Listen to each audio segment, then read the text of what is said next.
All right, I'm going to talk to you guys today about labor jobs and how skilled labor jobs are going unfilled in the country.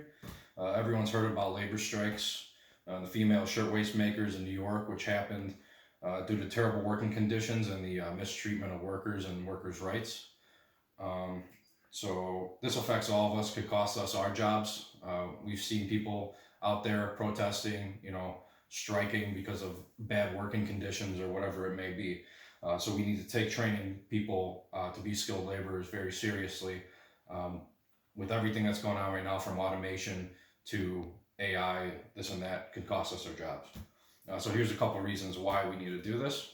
If we don't train people to become skilled laborers, millions more jobs will go unfilled.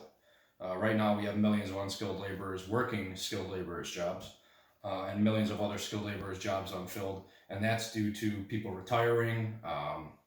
People are just not skilled. They were never trained in the trades, so they got these jobs. Maybe they said they were maintenance, this or that, and they're giving us kind of a bad name. Say they do something wrong in the workplace, now we're getting a bad name put on us, and we got to go out there and train these guys to become better and make them skilled laborers so that we can secure our futures for us and our families. It'll create entirely new manufacturing problems, including lost revenue, decrease in production, decrease in workforce and job openings, and an increase in investment for automation will definitely eliminate new jobs. So, like I was saying, automation, AI, all that will start taking over. We need to increase training for skilled laborers in the workforce by investing in trades programs. So, like places at their union hall, they have classes. They also have the building in the back where they're building, HVAC systems, boilers, chiller systems, and everything else that we can train on so that we can become better skilled workers and laborers. We need to encourage the youth to work laborers' jobs by teaching them about the salary and the benefits of these types of jobs. I mean, you got so many different plans out there that have amazing dental, health coverage, optical, some of the best insurance plans in the country, and they compete with the best insurance plans in the country. And if we get that out there, more people will start taking these jobs and want to become skilled laborers. I mean, we're some of the best paid salaries in the entire city of Chicago, let alone the entire country. So it's something that we need to secure for our futures and the futures of our families. We need to incorporate these transferable skilled labor skills into these jobs so that a skilled laborer working with automation can apply their knowledge to any other similar job. So say you're working with automation in a factory, or say you're even at your building at a hotel or an office building downtown, and you're in a boiler room, and now they have this new automation system with a panel, and you got to use the panel to figure out how to set boilers up correctly, what you want to bypass, this, that, whatever. You can do all that automatically. Yeah, it takes away jobs, but if we can learn how to work with that, I think we can secure more jobs.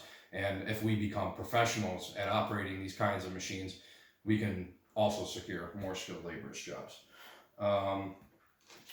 As Americans, we want a more skilled workforce where people can learn to work with automation and create a new job classification. So that, that could be it, the automation's classification job.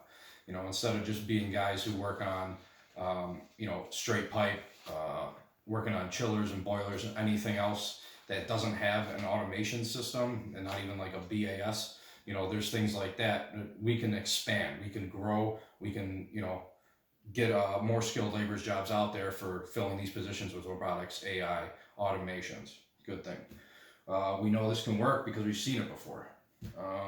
It was deals like these that ended the largest strike wave in U.S. history back in 1946. Roughly 3% of all the strikes happening at that time weren't even about wages, but about working conditions, company policies, and firings. Workers were seeing unrealistic working hours and were getting fired because companies couldn't afford to pay them. Millions of jobs disappeared because they couldn't be filled, and millions more people protested. And this all happened due to the terrible working conditions that people were put through, and people weren't taking skilled laborers' jobs seriously. There's so many things out there that we could say, cause this, that, whatever. Blame it on the economy, blame it on society, blame it on, politicians, whatever. This is the main reason. It's because people are treated bad in the workplace. You see it every day. There's people out in your workplace, even somebody, say you're working in a law office. There's your boss is telling you to do something that's not your job, that you shouldn't have to do, or this or that, or they're making you work extra 5 hours a day just because you're a salary worker, and you're not seeing any benefit from that besides lost sleep. And you got to go home, you got to take care of your kids, you got to do this, you got to do that. It's a struggle. It's something that we all have to do. And those bad working conditions, also things like working in facilities, you see bad working conditions. People make spills on the floor, they don't pick it up. You got people out there running power lines across the floor, tripping fall hazards. You got everything. There's so many things that I could list about working conditions. I mean, I see it every day. I work for the city, and you wouldn't believe the amount of mold, bacteria, whatever growing on the floor and stuff like that. I mean, if it was any other building in the city of Chicago, OSHA would be out there in a second, and they'd be taking these people down. So there's things like that that we just need to, get on top of and figure out for everyone, because this is, our future, and we need to secure it.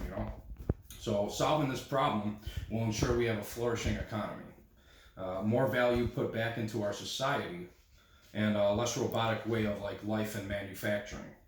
Ensuring humans have jobs always allows us to fight against corporate monopolies. These same corporate monopolies that are, are making the workers treating the workers poorly and having unsafe working conditions.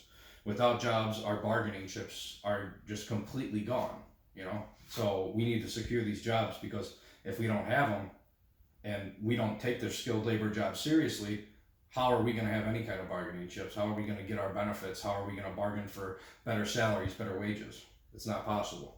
If we don't try and fix it now, we could see a future with less jobs, more automation, more inflation, causing more people to become poor because they're out of jobs. And that falls into every category of life, not just the skilled laborers force. With millions of skilled labor jobs going unfilled, the current skilled labor jobs are also at risk, because once those held positions and those people retire, there's no one to take their place. So like I said before, we need to absolutely start training these younger kids and other people to become skilled laborers, going to trades programs.